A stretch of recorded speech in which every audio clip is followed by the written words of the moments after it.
What was it like spending all that time on an AWACS?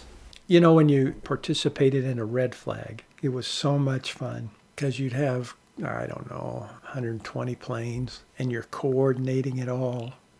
You've got 4 radios and 3 networks that you're listening to at different levels. And you're managing what's going on out there. That's one end of the spectrum.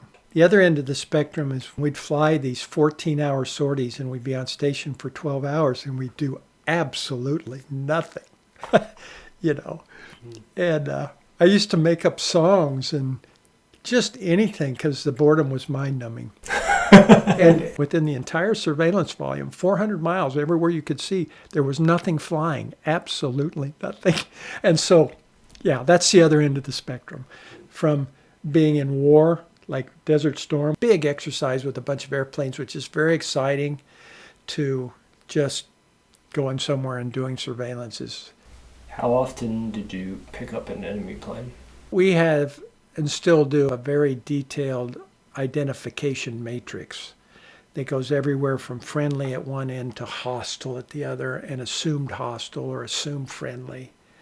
I've been in environments where we've had assumed hostiles and hostiles in our system. So I flew in the AWACS plane from 1980 to about 1991, the middle of 1991, almost 12 years. We had a few missions where we'd go chase drug runners down in South America or in Central America. The rules of engagement were pretty restrictive, not like today where you blow up drug boats.